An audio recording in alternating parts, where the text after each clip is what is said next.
मीरा भाईंदर येथील सभेत महाराष्ट्र नवनिर्माण सेनेचे अध्यक्ष राज ठाकरे यांनी मराठी भाषा आणि मराठी अस्मितेच्या मुद्द्यावरून जोरदार भाष्य केलं।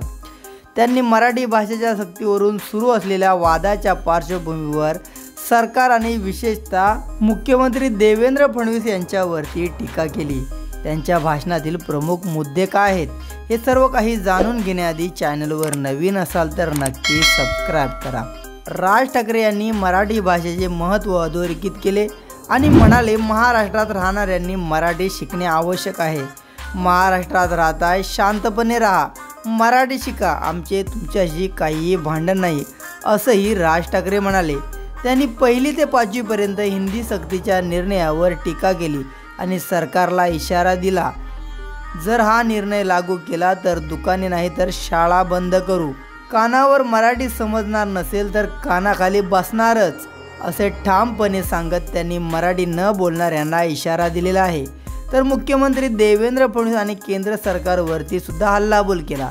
राज ठाकरे यांनी मुख्यमंत्री फडणवीस यांच्यावर थेट निशाणा साधत विचारलं, महाराष्ट्राचा मुख्यमंत्री हिंदीसाठी का भांडतोय?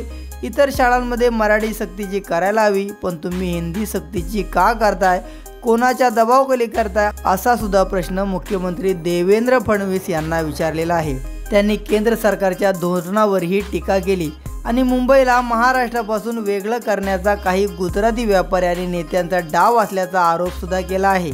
राज्य सरकारला आत्महत्या करायची असेल तर बेशक करावी, असा गंभीर इशारा देखील त्यांनी दिलेला आहे। तर मीरा भाईंदरवरील मारहाण प्रकरणावर राज ठाकरे काय म्हटले?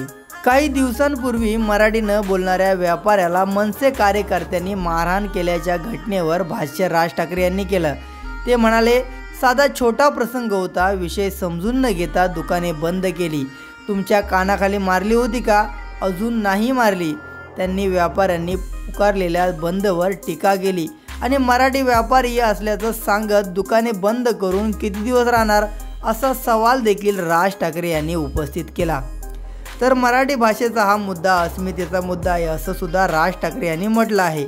राज ठाकरे यांनी मराठी अस्मितेचा मुद्दा उचलून धरत सांगितलं, आम्ही हिंदू आहोत, हिंदी नाही। हिंदुत्वाच्या बुरक्याखाली मराठी संपवायला येणार असाल तर माझ्यासारखा कडवट मराठी सापडणार नाही। हिम्मत असेल तर हात लावून दाखवा। त्यांनी मराठी भाषेचा इतिहास समजून घेण्याचे आवाहन केलं आणि मराठी माणसाच्या हक्कासाठी लढा सुरू ठेवण्याची ग्वाही दिली आहे। पुढे त्यांनी म्हणताना म्हटलं की मस्ती करणार असाल तर महाराष्ट्राचा दणका बसणार, असा इशारा देत त्यांनी महाराष्ट्रामध्ये मराठी माणसांना एकजुटीने लढण्याचे आवाहन केलं आहे। तसंच राज ठाकरे यांनी मराठी भाषा आणि मराठी माणसाच्या हक्कासाठी आक्रमक भूमिका घेतली आणि सरकारला मराठी सक्तीच्या मुद्द्यावरून कडाडून विरोध दर्शवला। त्यांच्या या सभेला प्रचंड गर्दी आणि मराठी माणसाचा प्रचंड मोठा प्रतिसाद मिळाला। तर राज ठाकरे यांच्या या भूमिकेवरती तुमची प्रतिक्रिया नक्की कमेंट करा।